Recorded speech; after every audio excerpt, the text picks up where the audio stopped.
back again. So this is day 2 now, and I just thought I'd come out and have a poke about. I don't think we're far away. What I've done this morning is have a quick rummage around I'm going to see if I can show you. Down here, all the wires that are attached to the starter motor, I've detached, I hope. As long as I can remember how to put it all back together, it should be fine. A little bit concerned about in here. There's a lot of stuff going on in here I can't quite see. But I think that's going to just come down to moving the engine and seeing what's still connected. Disconnected this sensor that goes on the side of the engine. So I think what I'm going to do now is probably just have a go and see if I can loosen some of the engine mounts and loosen some of the bell housing bolts. Just check they're all free and ready to go.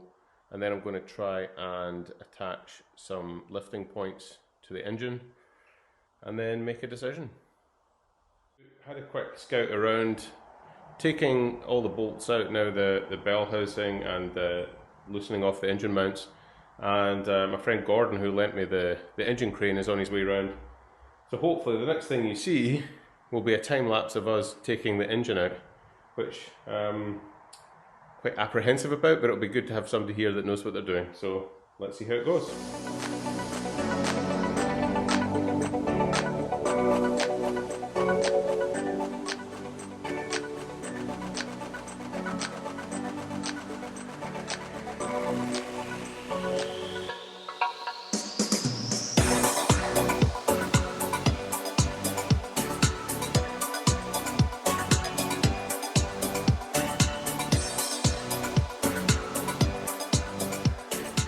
It's been quite a successful morning.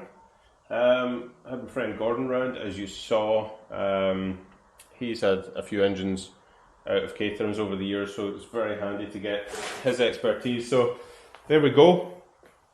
Everything came out pretty well. Had to detach a few more cables, but generally that's now given great access into the engine bay for me to have a clean up, tidy up, and see what's to do. So he's been taking me through. We took the clutch pressure plate off, took the clutch off. I'll need to see if it's worth keeping, or, you know, I'm kind of half tempted just to replace it anyway because it's out and it's just a clutch, so might as well. Here's the old flywheel, here's the new flywheel. And really, as I said in the first video, it's just a case of upgrade-itis. Looking for a bit of a faster pickup. Also seem to struggle to get from second to third gear sometimes, just with engine revs matching. Not, you know, it just takes that extra half second to change gear, so I believe this is something that will help with that. So that's what's happening at this end, so we'll attempt this in the not too distant future. But the other side, when we're looking at when we're looking at the cam belt, I don't think this is going to be too easy for me anyway.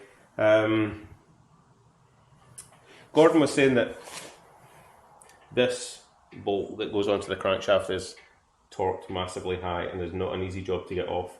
Plus then you've got all this plastic here, which I'm struggling to figure it out, and I'm sure I will, but I thought you had to lock stuff off before we start cracking that, and I don't think I can get this plastic cover off until I've taken this off. So how can I lock it off if...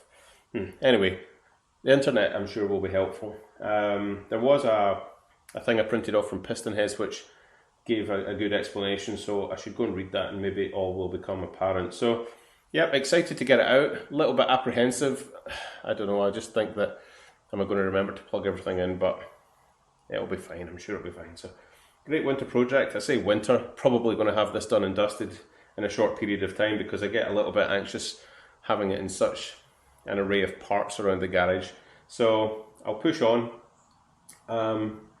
and see what bits and bobs we need, and then we'll start the process of the flywheel and then the cam belt. I couldn't resist but come back out to the garage because the World Cup started, so I thought I'll just head back out, have a look at the engine, It's been a good old day. We got it out, as you saw, and I had a bit of a nibble, really. So 6 easy bolts to get the clutch plate off. And voila.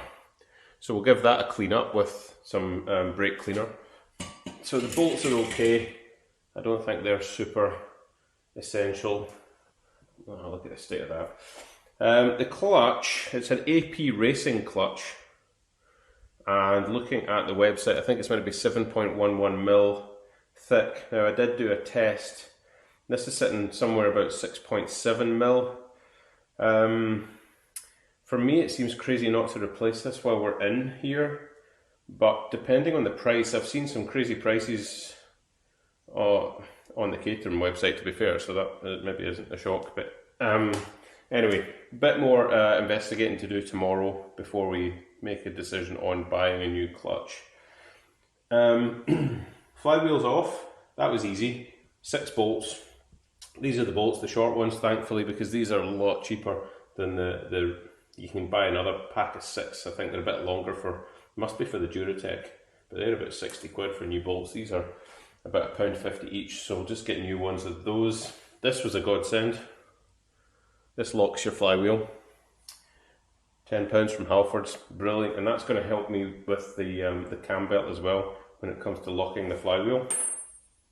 And so took the old flywheel off, 7.4 kilos, and the new one over here is 4.2 kilos, so that's the main objective. And I didn't really go into a huge amount of detail as to why I wanted to do this, other than the whole upgrade-itis thing. But I really just wanted, I was struggling from 2nd to 3rd gear. You have to leave it about half a second just for the revs to drop, and I think this can help with that from my understanding. Also, faster acceleration. I know it doesn't add any power, but basic physics, if we can spin the engine up faster, surely we're going to get to access 2nd gear faster, and we're going to get to the top end of the 2nd gear faster. So in theory, we should be able to do that. So how am I going to benchmark that? Well, I bought a Draggy, which is a little device, a GPS device that allows you to figure out your 0 to 60 times. And I spent a bit of time over the last month or so attempting various 0 to 60s. Pretty difficult when the tyres are cold, to be honest. But we got down to a number. I'll pop it on the screen. I think it was around 5.3 seconds. And I only wanted to do that to benchmark. I want to know, is this going to give me a faster 0 to 60? Because at the end of the day, you want to be able to prove that it's brought something other than the better gear changes and the better engine braking, which comes with it. But for me, the objective was to pull the engine out. I've never done it before, so I really wanted to learn a bit about that. One of the other things I'm going to do is obviously give the engine bay a good clean. So that's something we can do. And I was told about this clutch release bearing. Should replace that while we're in there now. I don't know about that because they're really expensive. Over £200. But what I might do is once I've cleaned it up in there might be an obvious Ford number on that, and I'll have a look around. I might be able to find the original Ford part, and I think I might find if we've got the Ford number, it may well be better value, in which case it might be worth just changing. But it's 6 years old. It's done about 23,000 miles. Is that something that's liable to go? I don't know. Anyway, so for now, that's the end of a really good second day. I'm absolutely delighted. Slightly apprehensive about the cam belt stuff, but we'll worry about that another day. We'll get the flywheel thing sorted. I think it's going to be quite easy. Get that put back together, and then see what we have to do for the phase 2. All right, until the next time, cheers.